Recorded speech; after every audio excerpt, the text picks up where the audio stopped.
Jadi daerah Karangmojo, Ponjong, Semanu, Semen itu kelihatan dari sini sampai timur, bahkan Gunung Lawu kelihatan sampai sini, dari sini. Gunung Lawu Kelihatan dari sini. Peristiwa kebudayaan atau peristiwa sosial yang disebut sambatan, yang saya sebut sambatan itu masih sangat eksis dan langgeng di Pringombo.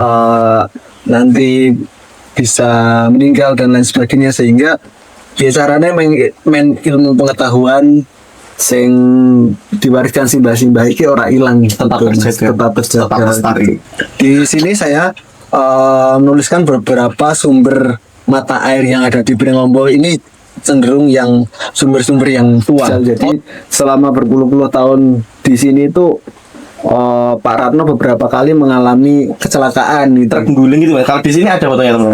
Ada terguling. Kemudian kalau musim penghujan seperti sekarang ini ya tantangannya bisa nek bahasa Jawa ini kepatri apa Mas? Terjebak lumpur gitulah, terjebak. Halo teman-teman, kembali lagi di Handayani Talks. Kali ini bersama saya Raihan Amro. Kebetulan yang kemarin sedang agak meriang, Mas. Jadi ya sementara akan diisi oleh saya. Jadi magang ya ini. Magang. Dia beginilah. Hari ini Handayani sudah berada di sebuah dusun di Gunung Kidul yang ketinggian dusunnya ini berapa Mas? Sekitar 750 mdpl. 750 mdpl gitu. Dan ternyata masih ada yang lebih tinggi. Ya, yang ini kita di dataran daerahnya ini kan area Batu Agung Utara. Iya. Di sebelah barat itu ada Sriten, itu lebih tinggi, kurang lebih 50-an meter di atas kita lah. Di sana 800 mdpl, nah sini 750. 800-an mdpl. Ya. Namanya Dusun Sriten. Itu lokasi embung Batara Sriten itu juga ya? Betul, embung Batara Sriten. Ini tuh berarti di bawahnya sedikit. Ya, di bawahnya sedikit agak ke timur. Agak ke timur. Pringombo ini. Bawahnya sedikit agak ke timur. Yaitu Dusun Pringombo bacanya ya Mas. Pringombo. Kalau di tulisan itu Pringamba ya Mas? Pringamba itu sebenarnya kalau secara administratif itu tulisannya Pringombo biasa Pak. Ya, tetap. Tapi sebenarnya kalau merujuk ke asal muasal katanya ya Ombo itu kan dari kata amba, tulisannya itu amba sebenarnya. Bacanya tetap sama Pringombo, tapi tulisannya yang benar itu Pringamba. Pringamba gitu. Betul. Dusun Pringombo di Kalurahan Natah. Kecamatannya Lipar, Kabupaten Gunung Kidul. Ya. Kali ini saya menemui senior saya, mentor saya. Senior dulu. Kita sebut Mas Rahmat Gilang Rosadi. Oke. Bener? Iya betul. Halo teman-teman, saya Gilang. Begitu. Jadi pengantar dulu ya teman-teman. Jadi Mas Gilang ini merupakan warga asli yang lahir di sini, ya, sejak kecil di sini, besar di sini, di Dusun Pringombo, dan kebetulan beliau ini aktif di kolektif menanam juga Mas. Bisa dibilang kolektif menanam, lalu literasi ke Gunung Kidulan mungkin sedikit ya. Mas Gilang merupakan penulis dari sebuah buku yang baru, yang sebenarnya bisa dikatakan baru ya Mas? Baru dirilis 2025 lalu, buku dengan judul Sambatan, Pringamba setiap hari. Ya. Buku yang menyoal keseharian masyarakat di Dusun Pringombo. Keseharian masyarakat di Dusun Pringombo. Ya, dimana buku ini saya dapatkan itu. Saya kebetulan pernah membaca bola-bola gitu ya, bukunya Mas Gilang. Isinya keseharian yang benar-benar original gitu, keseharian gitu. Keseharian warga dusun biasa. Keseharian warga dusun biasa yang entah bagaimana nanti kita akan tanyakan kok Mas Gilang itu tertarik sih mengarsipkan keseharian warga dusun gitu. Ya terutama spesifiknya satu dusun gitu, Dusun Pringamba. Apa spesialnya dan apa sebenarnya yang ingin Mas Gilang capai gitu dalam pengarsipan beliau ini gitu. Nah, ini bukunya. Teman-teman, buku Sambatan Pringamba setiap hari. Berjumlah 270 halaman ya Mas ya? 231 halaman dan 215 foto. Betul. Jadi isinya banyak fotonya, bukan tulisannya. Gitu. Nanti kita akan membahas juga buku ini, tapi sebelum itu kita perkenalan dulu gitu. Mas Gilang Saya pertama kali ketemu Mas Gilang itu kalau nggak salah Maret 2025 Mas kita bertemu. Saya malah lupa. Maret 2025 kalau nggak salah di Sakar Ponjol. Di Oh iya di acara Sastra Kelima di salah satu Ponjol. pertama gitu. Kita pun saling kenal pada saat itu. Lalu saya dan Mas Gilang datang lebih dulu. Lalu saya gitu. Lalu ya itu pertemuan pertama. Dan juga setelah itu kami sering bertemu di acara-acara kolektif Gunung Kidul mungkin sampai sekarang gitu. Dan akhirnya kami sampai juga di Pringombo untuk pertama kalinya seperti itu. Gimana medannya? Medannya cukup mengagetkan. Seperti yang dituliskan di buku. Iya, seperti yang dituliskan di buku. Dan ketika kami sampai sini langsung tergambar apa yang selama ini kami baca di buku.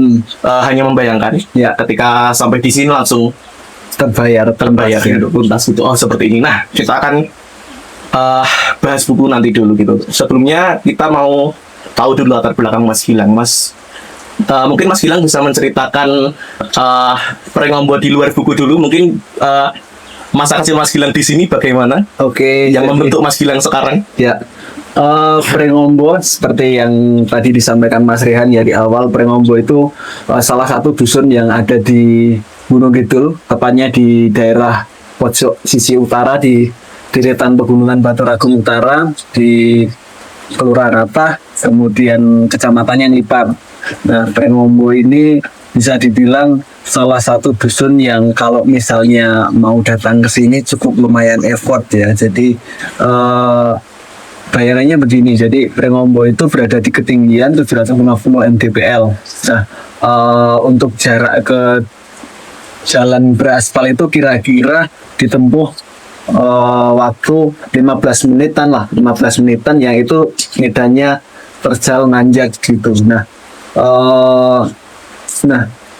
dari letak geografis yang cukup pelosok ini, Pringombo akses untuk ke berbagai fasilitas umum itu cukup jauh gitu ya Mas Rian. Jadi kita kalau mau sekolah terdekat, SD terdekat itu kita harus ke kecamatan lain yang jaraknya kira-kira 2 kilo lah jalan kaki ke sekolahan. Itu zaman saya dulu sekolah SD itu masih jalan kaki gitu ya. Kalau mau ke SMP terdekat itu 5 kilo, kita harus turun gunung karena kan di sini kan gunung ya, turun gunung. Kira-kira jaraknya 5 kilo gitulah. Nah, karena Pringombo itu bisa dibilang sebagai dusun yang mungkin bahasanya terisolir ya di pelosok gitu ya. Jadi kami justru malah terbiasa dengan situasi itu. Jadi karena kondisinya kami di pelosok gitu ya, jadi masyarakat Pringombo itu secara turun-temurun itu melahirkan sebuah kebudayaan yang mana kebudayaan itu untuk menunjang kita hidup di tempat yang terisolir ini. Jadi mungkin kalau bahasanya daya survive-nya itu kita menggunakan cara kita sendiri gitu. Misalnya nanti di buku Sambatan itu diceritakan bagaimana kita membangun rumah, bagaimana kita membuat jalan umum dan selain sebagainya. Kita masih sangat kental budaya gotong royongnya di sini gitu. Selain itu yang menarik dari Pringombo ini menurut saya sendiri ya, yang salah satunya yang melatar belakangi kenapa saya menulis buku ini adalah di Pringombo ini itu kita mayoritas masih satu keluarga Mas Rehan. Jadi satu terah, bahasanya terah gitu ya. Jadi leluhur kita yang pertama kali dapat alas di sini itu namanya Eyang Saritrono. Dan Eyang Saritrono bermukim di sini, kemudian berumah tangga, melahirkan keturunan, sampai sekarang itu sudah sampai keturunan yang ke-9. Mas Gilang yang ke-9. Saya yang ke-7. Saya yang ke-7, yang di bawah saya ada yang sampai ke-9. Nah, mungkin salah satu ikatan yang membuat warga Dusun Pringombo semakin kuat dalam sosialnya sehari-hari, salah satunya karena selain karena memiliki rasa senasib penanggungan sebagai warga pelosok ya, salah satunya adalah ikatan terah ini. Jadi tradisi-tradisi yang mana itu memerlukan kebersamaan itu masih sangat erat di sini gitu. kira-kira gambarannya secara singkat kayak gitu Mas Pringombo itu. Sama seperti dusun-dusun pada umumnya lah. Tapi menurut saya yang cukup spesial yaitu di garis terakhir. Di sosial kemanusiaan. Iya. Tadi Mas bilang kalau misalkan dusun ini cukup terisolir gitu ya dalam tanda kutip, tapi harga yang harus dibayar kalau kita sampai sini pemandangannya cukup menarik Iya. sepertinya. Pemandangannya dari berbagai sudut bisa kita temui gitu. Kalau misalkan kita misalkan di sini kebetulan di rumah Mas Gilang gitu, kalau di sini pemandangannya itu apa aja Mas ini? Yang terlihat. Kalau dari Pringombo ya kita bisa melihat ke bagian selatan itu hamparan wilayah Gunung Kidul dari Ledok Saren sampai Pegunungan Sewu kelihatan dari sini Mas Rehan. Jadi daerah Karangmojo, Ponjong, Semanu, Semin itu kelihatan dari sini sampai timur, bahkan Gunung Lawu kelihatan sampai sini dari sini. Gunung Lawu Kelihatan dari sini. Terus kalau di sisi utara, jadi kalau bergeser sedikit ke sisi utara itu kita bisa lihat daerah Klaten, Solo sampai ke Gunung Merapi itu kelihatan. Nah di puncaknya sana lagi itu bisa lihat sisi baratnya. Jadi kurang lebih 360 derajat kita pandangannya luas gitu. Meskipun terisolir tadi ya. Sebagai first impression saya ke sini ya, betah sih Mas. Saya melihat pemandangan seperti ini lalu hidup di dusun yang adem, adem seperti ini, Adem, literally adem ya. adem lalu ini seperti wajah baru Gunung Kidul yang baru saya temui gitu, karena sebelumnya ketika saya bermain di Kapanewon lain gitu misal. Saya kebetulan juga sering ke Seritan gitu, tapi kan itu bukan dusun ya Mas. Kita ke embungnya gitu. Kalau dusun lalu ini aja siang hari senyaman ini gitu. Kalau malam tuh pemandangannya city light. City light juga di Pringombo ya teman-teman. Jadi teman-teman kalau mau ke Gunung Kidul selain ke pantai boleh lah sekali-kali main ke Pringombo. Boleh. Nanti bertemu Mas Gilang itu melihat keindahan panorama di sini gitu. Lalu Mas Gilang sejak kecil berarti sekolahnya di Ngelipar ya Mas? Dari SD sampai kalau SD ke Ngawen ke Gunung Gambar itu jaraknya yang 2 SD km. terdekat itu tadi. SD terdekat dari sini. Terus SMP-nya di Ngelipar, kemudian SMK-nya di Wonosari. SMK di Wonosari. Lalu kuliahnya di kota saja. Di Jogja. Di Jogja. Kalau kita lihat dari Mas Gilang SD tadi udah di sini, SMP di sini, berarti bisa kita katakan bahwa ya sebenarnya Mas Gilang udah cukup khatam dengan berbagai macam keseharian orang-orang Pringombo gitu kan. Iya betul. Ini jadi menarik karena ketika saya membaca buku sambatan milik Mas Gilang, keseharian yang tertulis di dalamnya itu detail dan menggunakan istilah lokal yang sebenarnya di Gunung Kidul itu menurut saya Mas, menurut saya itu iya menggunakan bahasa itu, tapi saya baru tahu ini tuh ternyata bahasa misal karena geografinya. Dia nama ini terbentuk karena bentuk geografinya seperti itu. Karena selama ini kalau dalam buku ini teman-teman itu ada satu istilah namanya puntok ya Mas ya, yang saya garis bawahi kemarin. Puntok itu kalau di dalam keluarga saya, di mbah saya itu kalau mau pergi misal aku mah lunganeng puntok saya kira ya puntok itu nama yang dinamai. Ternyata itu nama yang lahir dari kondisi geografi gitu ya Mas. Betul. Dan di dalam buku ini banyak sekali jabaran-jabaran seperti itu. Jabaran dari ternyata dusun Pringombo ini terdiri dari banyak tradisi yang sebenarnya mayoritas di Gunung Kidul itu nyaris seperti ini ya Mas ya. Iya betul. Nyaris seperti ini, dan menariknya kalau teman-teman baca atau berkesempatan membaca, teman-teman akan semakin tahu lah gitu, semakin mendalami tentang tidak sekedar hanya orang Gunung Kidul gitu. Di sini dalam lah dipelajari gitu. Teman-teman boleh membaca ini. Walaupun tenang aja teman-teman, walaupun halamannya 213 tapi gambarnya banyak. Iya. 213. Berapa sih halamannya tadi? 231. Gambarnya 215. Jadi kira-kira hampir semua halaman itu ada fotonya gitu. Dan teman-teman tidak akan bosan membaca. Ini isinya tulisan kok enggak dong. Ini isinya foto yang kebetulan sudah dikumpulkan Mas Gilang sejak paling lama berapa Mas? Kalau yang ada di buku ini itu paling lama 2018. Dan masih Mas simpen itu sampai buku ini rilis di tahun 2025. Masih disimpan. Masih disimpan. Nah, kita akan mulai masuk ke bukunya Mas Gilang, teman-teman. Boleh. Di buku Sambatan. Kita menyinggung foto dulu, teman-teman. Mas Gilang tadi sudah menyimpan foto, bisa dikatakan arsip atau apa ya Mas ya? Ya mungkin kalau bahasanya sekarang arsip. Bahasa sekarang arsip ya. Sudah menyimpan foto Dusun Prengombo di lini apapun ya Mas. Sejak 2018 gitu. Iya. Sampai 2025 buku Mas Gilang rilis. Tapi sebelum itu, apakah fungsi Mas Gilang mengumpulkan foto selama bertahun-tahun itu untuk buku atau tidak Mas awalnya? Sebenarnya sama sekali nggak kepikiran untuk buku sih Mas Rehan. Jadi sama seperti anak-anak muda zaman sekarang, ketika lihat sesuatu yang estetik dan menarik, rasanya hanya pengen foto kayak gitu aja, sesederhana itu. Dari 2018 sampai mungkin 2022 itu saya sama sekali nggak ada kepikiran kalau ini si foto-foto ini tuh bakal jadi sebuah buku gitu. Jadi Hanya sekedar koleksi. Jadi kan di awal itu ya rasanya saya seneng foto sih pertama.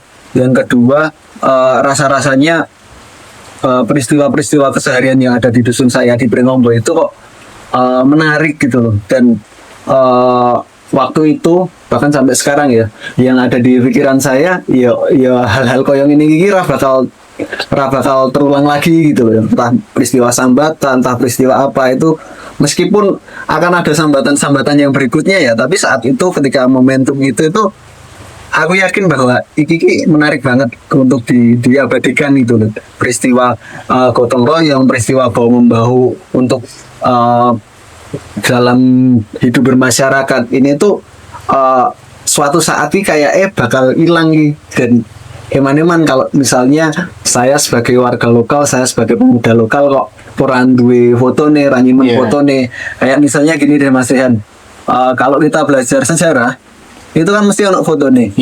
Peristiwa apapun lah, proklamasi atau apapun itu kan mesti ono foto nih. Dan kita selalu menarik atau tertarik ketika melihat itu. Oh, zaman semene ini kayak gini ya, mesin ketiknya kayak gini ya, punya gambarannya. Nah, kita punya imajinasi, oh zaman semene kayak gitu. Nah, sesederhana itu. Jadi kenapa kok aku kemudian senang memfoto ya ben si peristiwa ini tuh bisa iso tersampaikan sampai ke nanti Terus gitu. Kayak gitu. Terus terarsip gitu. Nah, sampai tak potong gitu. Di 2022 itu aku ketemu sama salah satu temen sing dia itu notice karena aku sering bikin story tentang peristiwa-peristiwa yang ada di dusunku. Si temenku ini itu notice kok gue sering gawe story tentang peristiwa atau keseharian di dusunmu, mbok itu dikumpulkan jadi satu. Itu menarik deh itu dibikin buku foto. Nah, dari situ baru kepikiran, oh iya ya, kita apik juga ya. Nah, si temen itu selain memberikan ide itu, dia juga membagi ini buku-buku foto.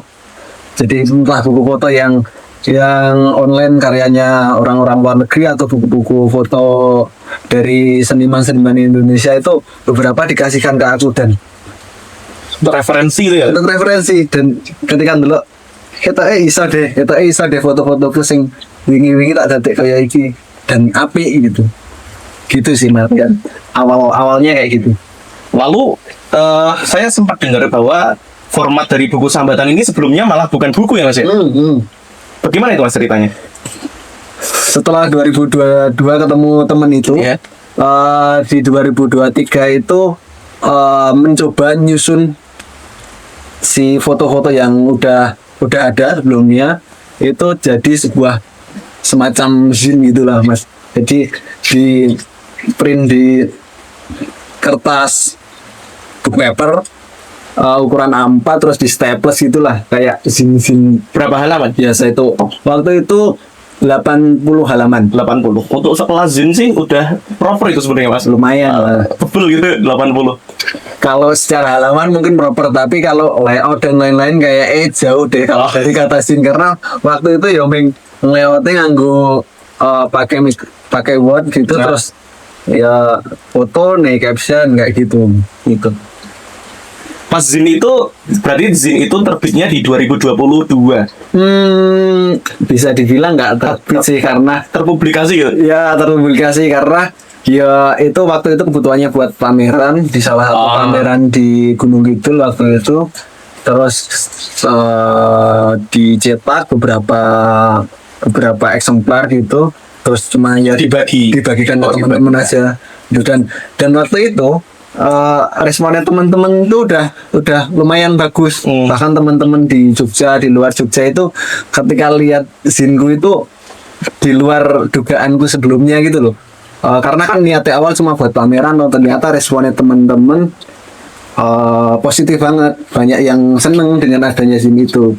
Nah, setelah itu lagi kepikiran, ketoknya zin ini saya kurang lengkap deh, masih ada beberapa bagian sing informasinya ini kurang detail, terus fotonya kurang bisa menggambarkan tentang Pringombo gitu. Akhirnya dari 2023 sampai 2025 itu mencoba menambal bagian-bagian yang sepertinya kurang atau belum masuk di situ gitu Mas Vin. Sejak izinnya terpublikasi sampai 2022 dan bukunya ini terbit di 2025, ya. Mas Gilang mencoba menebalkan apa yang masih kurang kan di itu. Betul. Itu. Lalu kita akan ngulik dari judulnya dulu teman-teman. Betul, oke. Sambatan. Jadi di sini tuh ada 11 bab teman-teman. Bisa dikatakan bab ya Mas. Bab. Lalu judul sambatan ini diambil dari salah satu bab itu ya Mas. Salah satu bab. Nah, sambatan itu apa Mas? Jadi kok bisa jadi judul juga gitu? Istilah sambatan itu biasanya dipadankan dengan gugur gunung dan gotong royong. Padahal secara konteks beda. Kalau sambatan itu lebih ke hajat personal. Misalnya membangun rumah itu kan personal. Nah, misalnya hajat komunal itu misalnya contohnya bangun balai desa gitu. Nah, sambatan itu adalah peristiwa bisa membangun rumah atau hajatan rewang,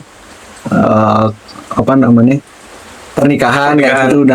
Nah itu peristiwa sambatan itu adalah peristiwa di mana para tetangga tonggo teparo itu nyengkuyung saudaranya yang sedang mempunyai hajat Mas. Contohnya tadi ya, misalnya Mas Rihan lagi bangun rumah. Nah, saya dan tetangga-tetangga lainnya ke tempat Mas Rehan untuk membantu membangun rumah itu disebut dengan sambatan. Nah, kenapa ini kemudian menjadi judul buku yang saya highlight di sini ya, meskipun di bab sambatan itu malah lebih sedikit ya dibanding bab yang lain misalnya. Bab sambatan ini. Kenapa sambatan ini saya highlight karena peristiwa kebudayaan atau peristiwa sosial yang disebut sambatan, yang saya sebut sambatan itu masih sangat eksis dan langgeng di Pringombo. Seperti yang saya sampaikan di awal tadi ya, bahwa rasa handarbeni kemudian rasa senasib penanggungan di Dusun Pringombo ini masih sangat lekat banget, termasuk dalam sambatan ya. Itu masih sangat kental di Pringombo. Sementara kalau misalnya di dusun-dusun lain, bahkan geser satu dusun dari Pringombo saja itu udah mulai agak luntur peristiwa sambatan itu Mas. Karena kalau sekarang kan misalnya contohnya tadi bangun rumah itu sudah mulai bergeser dengan adanya tukang, dengan adanya pemborong dan lain-lain. Nah, di Pringombo itu masih sangat kental banget. Kenapa itu kemudian saya angkat menjadi judul buku. Beda ya dengan gugur gunung ataupun gotong royong. Kalau gotong royong kan ini ya lebih ke pekerjaan-pekerjaan yang sifatnya umum. Tapi kalau sambatan itu lebih konteksnya adalah yang hajat personal gitu. Nah, itu masih sangat kental sekali di Pringombo, di peristiwa atau kegiatan sehari-hari, misalnya bangun rumah tadi, kemudian pernikahan, kemudian mengolah lahan pertanian, itu juga masih pakai sistem sambatan. Makanya saya coba sambatan ini sebagai sebuah spirit yang merajut bab-bab lainnya gitu Mas Rian. Ternyata filosofi sekali teman-teman definisi sambatan menurut Mas Gilang yang sudah turun temurun terjadi dan hidup di dusun Pringombo gitu. Ya, betul. Ini salah satu gambar sampulnya, ini berarti salah satu apa mas, kegiatan sambatan ya mas? Ya, di sini Memindah rumah atau apa ya? menggeser rumah. Geser rumah. Menggeser rumah. Jadi rumahnya itu model lama kemudian direnovasi, nah digeser. Nah, di sampulnya itu lagi ini gini, apa namanya? Sedang menggotong bareng-bareng gitu. Jadi rumah Yang sudah berdiri lama masih berdiri lama itu digeser, dipindahin bareng-bareng. Dipindah itu. Kayaknya ini baru aku temuin di Pringambet deh. Memindah rumah itu. Iya. Iya nggak sih mas? Di luar atau ada? Kayaknya sudah mulai jarang. Sudah mulai jarang ya? Karena kan geser rumah yang masih berdiri, kemudian digeser itu kan perlu banyak orang yang pertama. Yang kedua, kayaknya kalau sekarang renovasi rumah sudah serba ini ya, serba modern lah ya. Jadi misalnya rumah model lama diganti ke rumah model baru itu kan kayaknya wes nggak perlu aksesnya mudah, caranya mudah, tidak perlu digotong rame-rame. Oke, itu teman-teman tentang kenapa sih buku ini berjudul Sambatan gitu. Tadi sudah dijelaskan semua Gilang. Lalu kita masuk ke bab lain teman-teman. Ada 11 bab yang lain, tapi kayaknya kita nggak akan bahas semua. Nanti teman-teman kalau ingin baca kelamaan ya dibahas. Iya. Semua. Nah, salah satu bab dengan halaman terbanyak itu Pangupojiwo. Bacanya bener ya, Pangupojiwo. Pangupojiwo itu bahkan ada di bab sebelum Sambatan, di bab 3. Bab ketiga. Sambatan ada di bab 4. Nah, kenapa Pangupojiwo ini menjadi yang terpanjang, Mas? Apa sih isi dari Pangupojiwo? Dan menyoal Pringombo apa yang tertulis di Pangupojiwo ini? Oke, jadi secara definitif dulu ya, Pangupojiwo itu sama halnya seperti pekerjaan atau upaya seseorang untuk bisa menghidupi dirinya atau keluarganya gitu mas. Nah, di Pangupojiwo ini kenapa kok halamannya paling banyak itu bahkan mungkin ada 20-an halaman di Pangupojiwo itu karena di situ saya menceritakan berbagai profesi warga masyarakat Pringombo.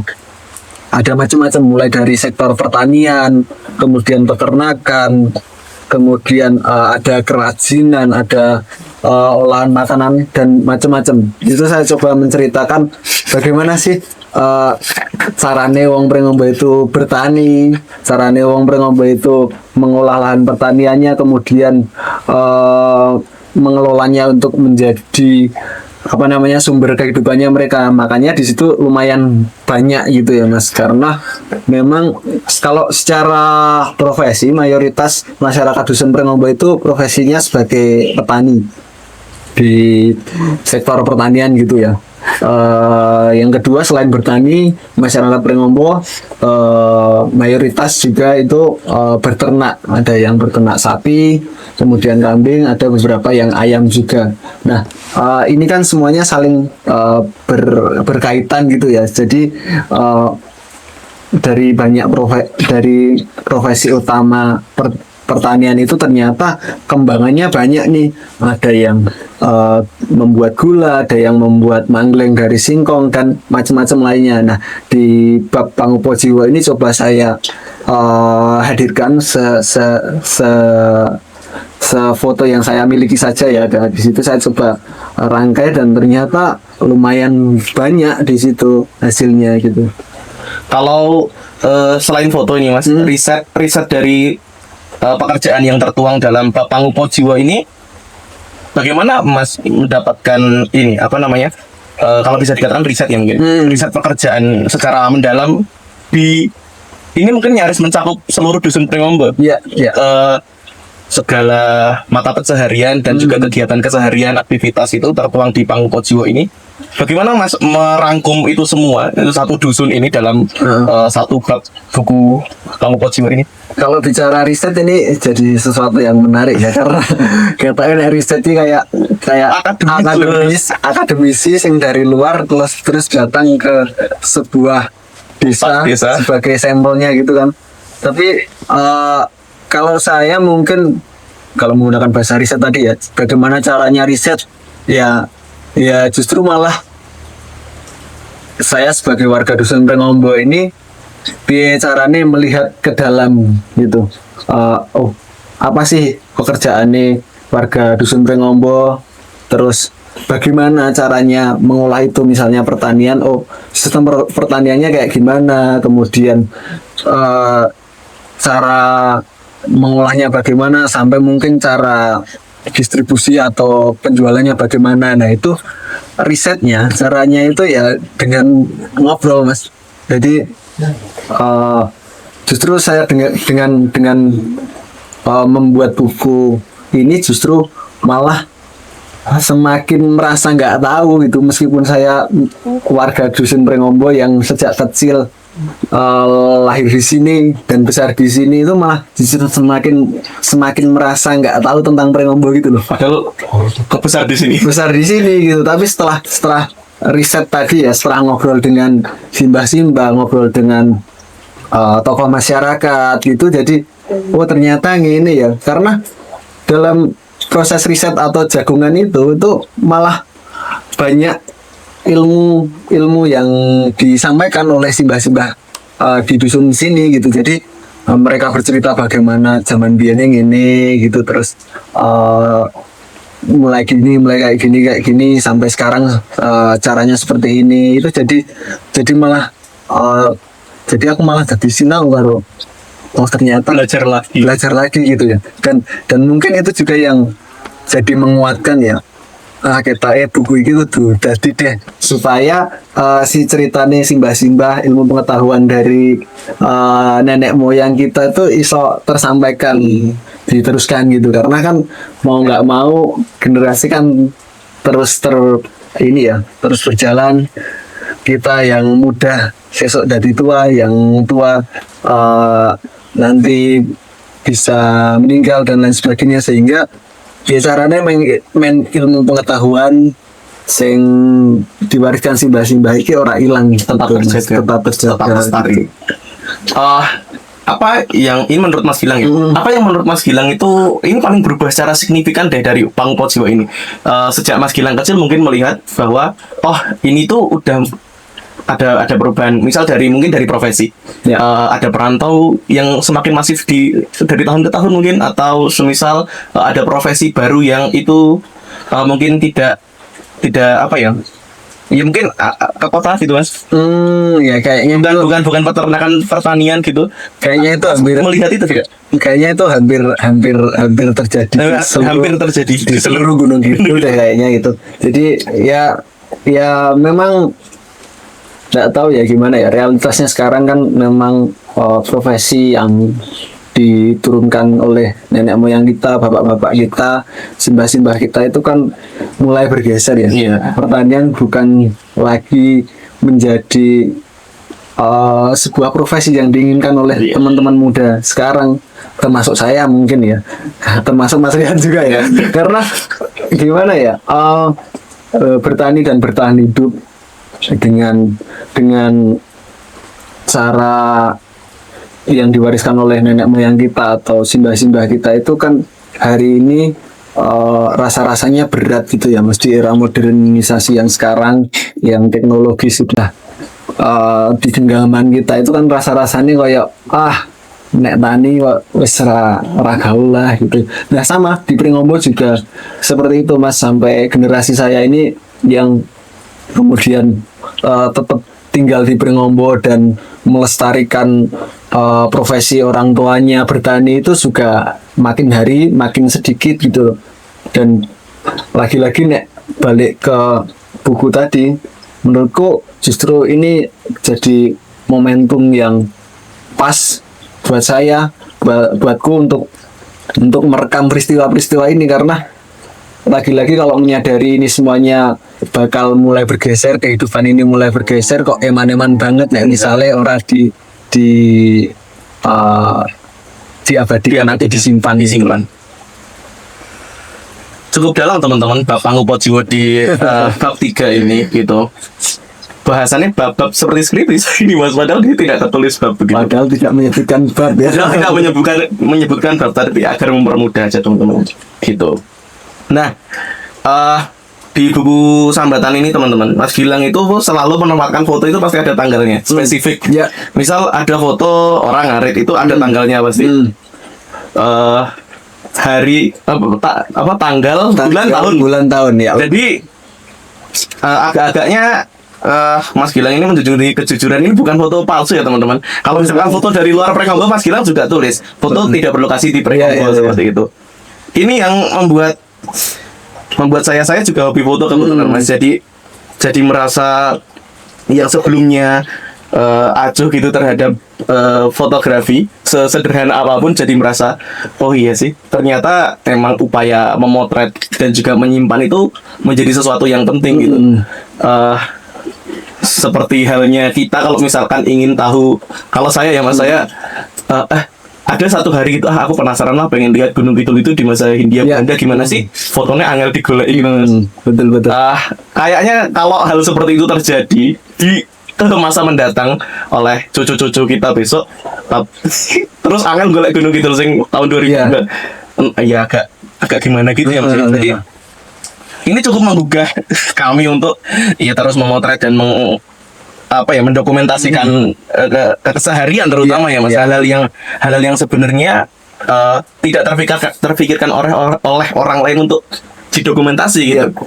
Gitu teman-teman di Panggung Pojiwo. Nah, selain menyoal profesi dan juga aktivitas, Mas Gilang juga memotret beberapa orang yang tertulis yang cukup menarik untuk diulas di buku Sambatan ini gitu. Salah satunya di sini ada Pak Ratno gitu. Di sini tertulis sosok sopir yang berperan penting bagi perekonomian masyarakat Prengombo Gunung Gambar. Ya. Nah, Pak Ratno ini ceritanya cukup menarik teman-teman. Saya sudah membaca. Tapi saya mau Mas Gilang menceritakan kisah Pak Ratno dalam buku Sambatan ini, karena ini halamannya cukup banyak mengenai Pak Ratno. Ya. Jadi Pak Ratno itu adalah sopir trayek pasar ya, trayek pergi ke pasar dari Prengombo, Gunung Gambar sampai ke Pasar Ngawen. Jadi rutenya adalah Prengombo, Dusun Prengombo, Gunung Gambar, dan juga ke Pasar Ngawen. Jadi Pak Ratno beroperasi itu setiap pasaran legi di Penanggalan Jawa ya Mas. Setiap pasaran legi itu untuk menjemput para petani dari Prengombo dan Gunung Gambar yang mau pergi ke pasar. Nah, si armadanya ini kalau biasanya mungkin di daerah Wonosari atau di daerah-daerah lain itu kan biasanya kalau ke pasar ya naik bis. Kalau zaman dulu bis gitu ya. Bis atau angkot gitu ya. Nah, di Prengombo ini karena tadi di awal saya jelaskan medannya cukup ekstrim gitu ya, dan bis tentu sangat susah kalau ke sini ya. Nah, si armadanya itu adalah truk Mas. Truk. Jadi ya real truk yang biasanya digunakan untuk mengangkut kayu, mengangkut pasir itu digunakan untuk moda transportasi yang mengangkut petani dari Dusun Prengombo, Gunung Gambar ke Pasar Ngawen itu. Petani dan barang bawaannya. Jadi tidak hanya mengangkut manusianya saja, warganya saja, tapi juga mengangkut barang bawaannya. Misalnya ya ada yang bawa padi, ada yang bawa macam-macam lah hasil pertanian, sayur dibawa ke pasar, kemudian nanti dipasarkan, dijual. Nah, dari pasar warga Prengombo dan Gunung Gambar ini membeli kebutuhan pokok, misalnya ya lauk pauk dan lain sebagainya gitu. Nah, kenapa Pak Ratno jadi salah satu sosok yang ter-highlight di buku ini? Karena memang pengabdian beliau ini betul-betul luar biasa sekali. Jadi dia sudah nyopir truk untuk trayek dari Pasar Ngawen, kemudian Dusun Gunung Gambar dan Prengombo itu sudah sejak tahun 70-an. Sejak tahun 70-an. Berarti 5 hari sekali kalau pernah. 5 hari sekali. Penanggalan Jawa 5 hari sekali. Sejak tahun 70-an. Jadi bisa dibayangkan betapa beliau sudah sangat-sangat lihai. Pertama lihai, yang kedua tentu menjadi sosok yang sangat penting bagi perekonomian di Dusun Prengombo dan Gunung Gambar gitu. Yang ketiga, karena perannya sangat kuat ini, jadi beliau seakan sudah menjadi keluarga bagi kami gitu.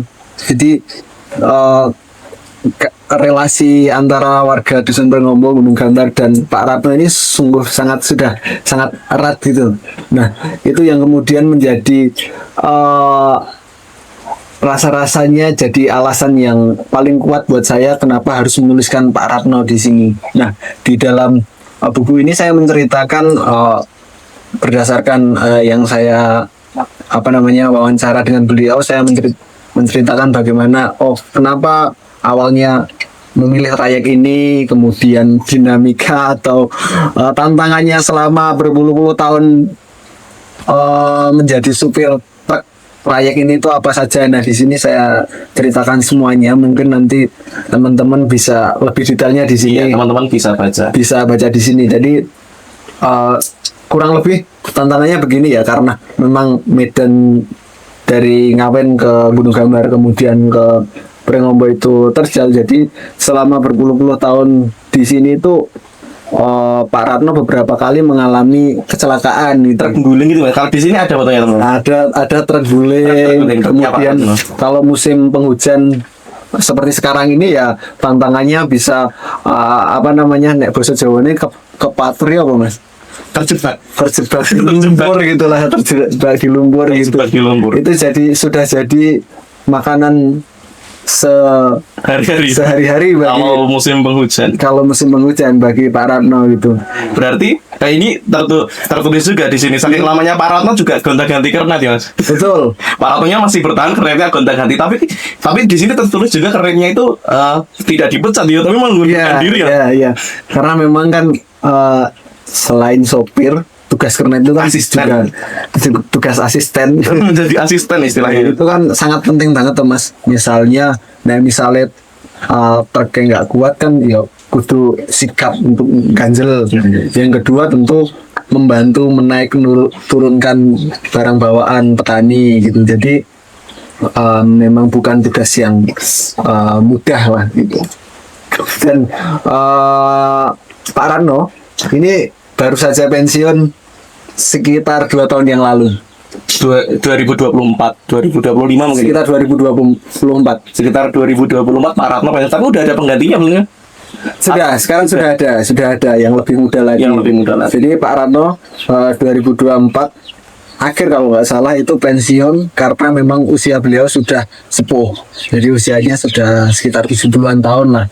Dan coba dibayangkan saja misalnya masih terus pria paruh baya umur 70 tahun masih nyopir truk yang trayeknya tidak mudah gitu. Jadi pokoknya cerita Pak Ratno ini cukup menginspirasi sekali. Iya.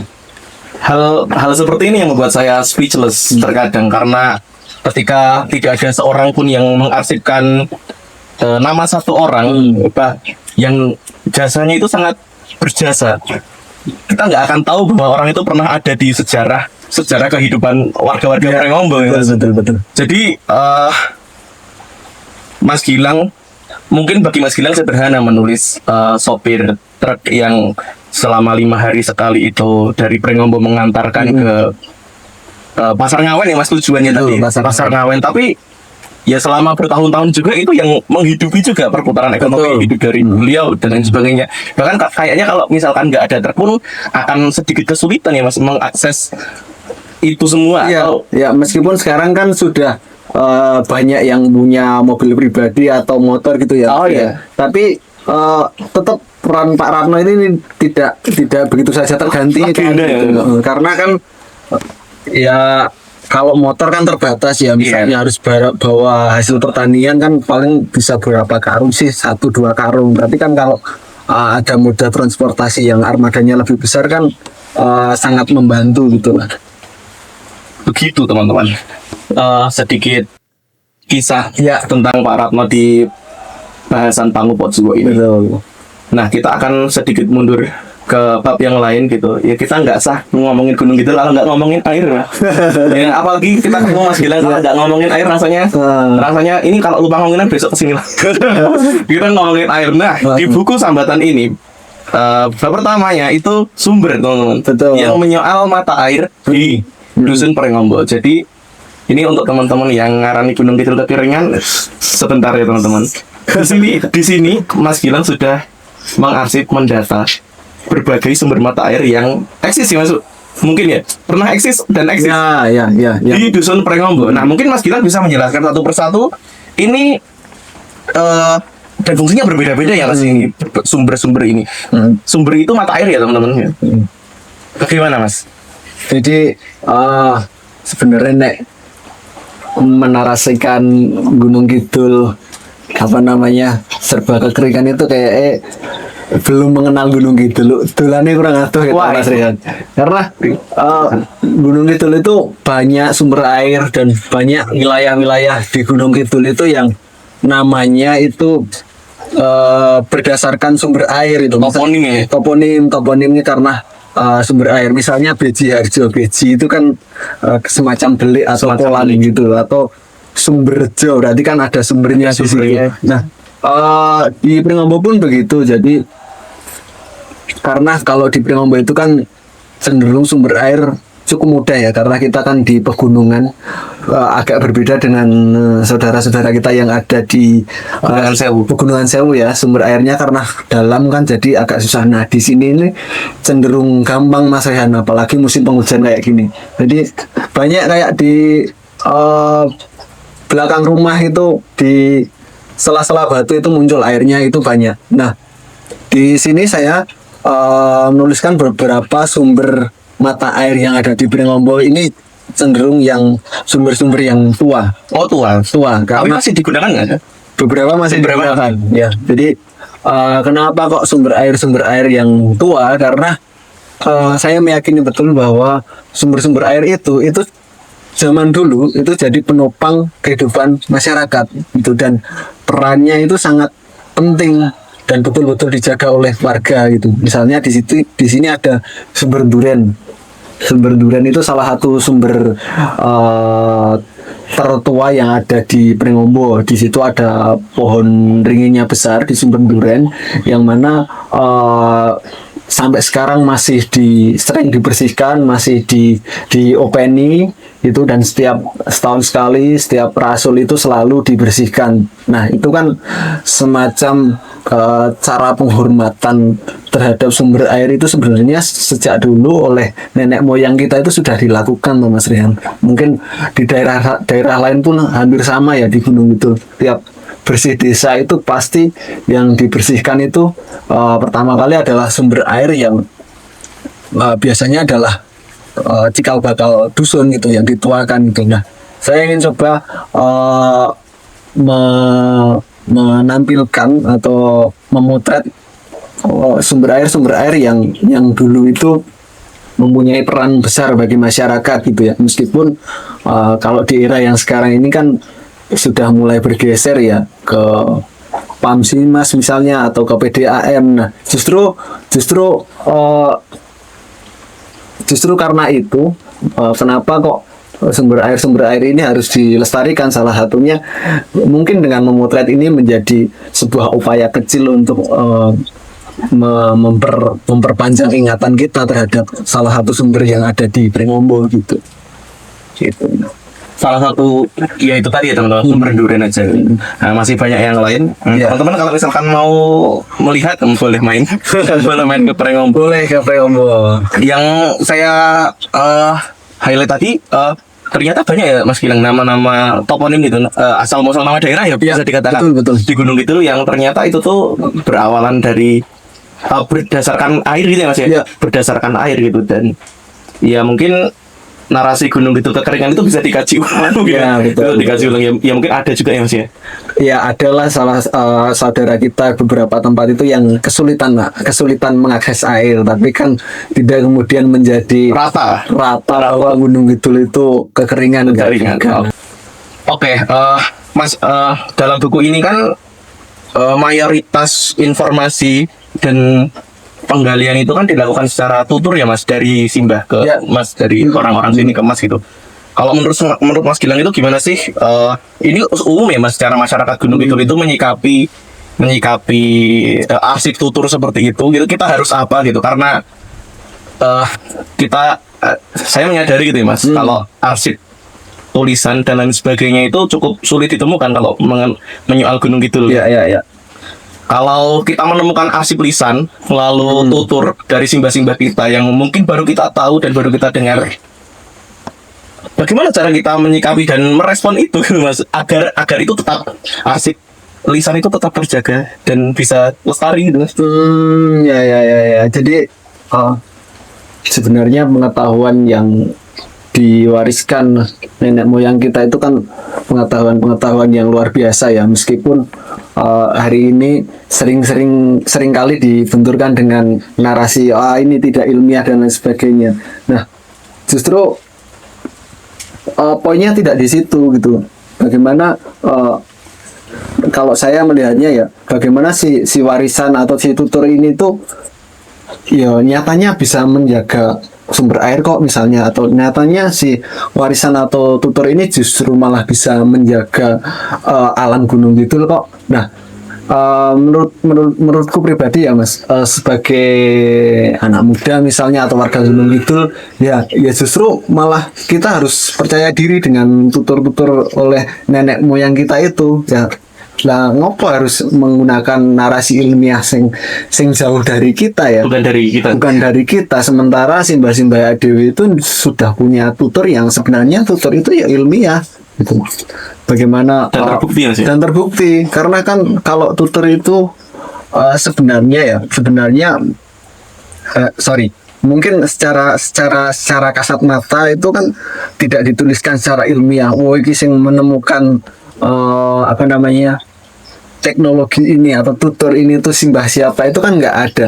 Tapi poinnya kan adalah di nilai-nilainya, nilai-nilai apa sih yang ada di situ. Kemudian si tutur ini tuh walaupun tidak dituliskan secara narasi deskriptif ilmiah gitu, tapi kan sudah dibuktikan selama berpuluh-puluh bahkan ratus tahun, dan nyatanya ya memang bekerja dengan baik. Bahkan dengan tutur-tutur yang ada di masyarakat kita itu justru malah yang bisa membentengi kita dari pengaruh-pengaruh luar atau hal-hal di luar yang justru ekstraktif gitu ya.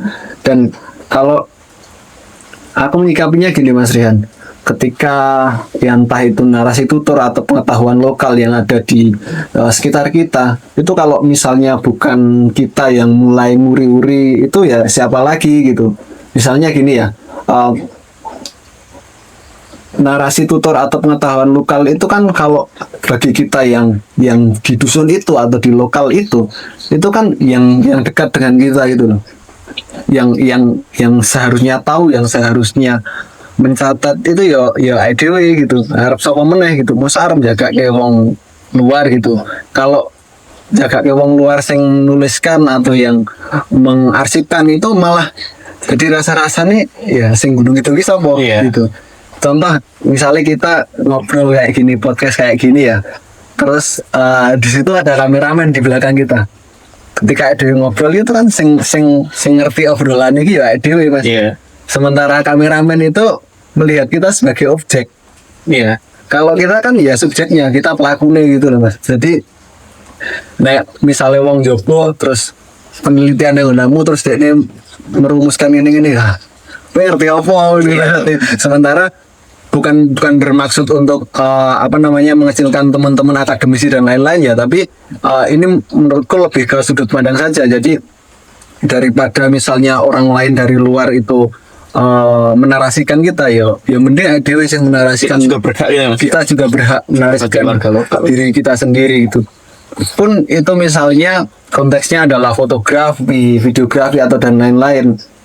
Hari ini kan media digital, media cetak dan lain-lain atau HP, teknologi itu kan sebenarnya jadi senjata juga toh Mas. Tergantung siapa sing menganggo. Iki si kamera ini tuh senjata. Sing nganggo sapa? Nek dinggo hal yang positif ya dampaknya akan positif, nek dinggo hal yang negatif dampaknya akan negatif. Jadi maksudku begini, ketika kita punya HP, kemudian kita mengarsipkan kelokalan yang ada di dekat kita, ya kita menarasikannya dengan sudut pandang kita, dengan cara kita, dengan pengetahuan yang kita dapatkan gitu. Sementara kalau orang luar yang memfoto kita ya sebagai objek, jadi menjadi objek, dinarasikan pun ya akhirnya sakar pede nih gitu Mas. Menarik sekali teman-teman. Jadi untuk kalian yang masih malu dengan ke Gunung Kidulannya ya, bisa mulai beradaptasi untuk semakin bangga terhadap nenek kita, kakek kita, dan orang-orang yang ya telah melestarikan banyak hal sampai kita hidup dan sehat ini ya. seperti sekarang gitu. Itu tadi bahasan yang cukup menarik, tapi kita sudah mencapai akhir teman-teman. Sebenarnya ya kalau bisa lebih banyak ini bisa kita bahas lebih lanjut sih Mas gitu. Tapi segini dulu aja teman-teman obrolan saya dengan Mas Gilang gitu. Jadi oh ya, terakhir untuk teman-teman yang mau membeli ini masih bisa. Nah, bisa dibeli di mana Mas? Masih bisa dipesan melalui Instagramnya Media Pringombo. Nanti di situ ada Oke, linknya. ada. Teman-teman bisa klik linknya dan masih bisa pesan bukunya. Oke, begitu teman-teman. Teman-teman yang tertarik membaca Pringamba dan melihat Pringamba dari dekat sebelum main atau mau main dulu juga boleh gitu. Boleh. Moga teman-teman. Terima kasih Mas Gilang atas waktunya. Sama-sama. Mohon maaf merepotkan, dan ini syahdu sekali suasananya untuk membuat siniar di sini gitu. Mulai kadung enggak? Tidak kalau saya. Saya nyaman sesudahnya di sini gitu teman-teman. Oke teman-teman, sekian. Terima kasih.